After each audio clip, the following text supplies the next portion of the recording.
Hello, welcome to this lecture. Today we are going to discuss the clinical uses of direct acting cholinomimetics.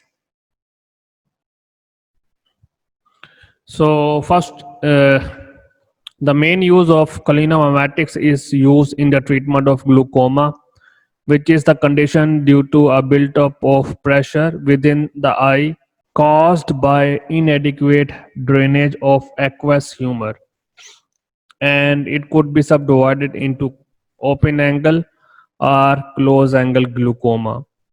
So what is actually happened and how can we differentiate open angle and close angle? In close angle glaucoma, the flow of aqueous humor is blocked, and you can see this is the arrow they are showing you, and due to the blockage, uh, it cannot comes out, and the fluid cannot be travel, and then pressure will be generated, and with the increase of the pressure it can leads to damage the optic nerves. And in close angle you can see the blockage occurs before the iris, and it's occur behind at closed angle. That's why they term as closed angle, because the angle becomes so narrowed that the aqueous humor will not cross.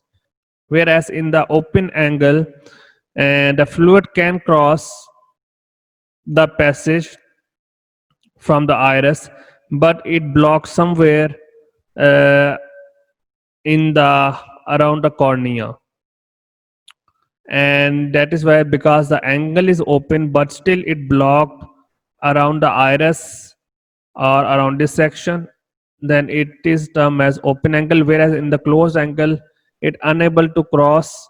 This is a picture of uh, eye, where we have to understand that this is the iris, and then you can say this is the ciliary muscles, ciliary epithelium, this is the iris, and this is the anterior chamber. So what happened in open angle glaucoma, the aqueous humor can cross through this network, but it accumulate over there in the anterior chamber. Whereas in closed angle, what will happen that the space between iris and lens is blocked, and that is why they term as narrow. So as a result, what happened, the aqueous humor will not go inside to the anterior chamber, and it will remain behind the lens. So that's why we can differentiate both glaucoma into two different types. But the main thing is uh, that both can cause nerve damage. So what is a treatment of glaucoma? We can use beta blockers, alpha agonist, diuretics, and prostaglandin inhibitors. For example, carbachol work on both muscarinic receptors and nicotinic receptors. Then we have pilocarpine, which also act on the muscarinic receptors, but the adverse effect of pilocarpine is it can enter into the brain and can cause hallucination and convulsions, and the adverse effects can be memorized using this keyword, dumbbells. And dumbbells stand for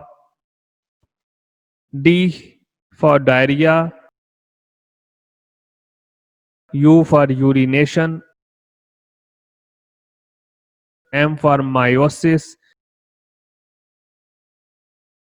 B for bradycardia,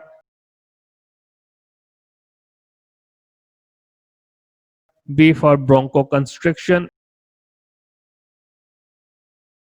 E for erection, L for lacrimation, L for lethargy, and S for salivation and sweating.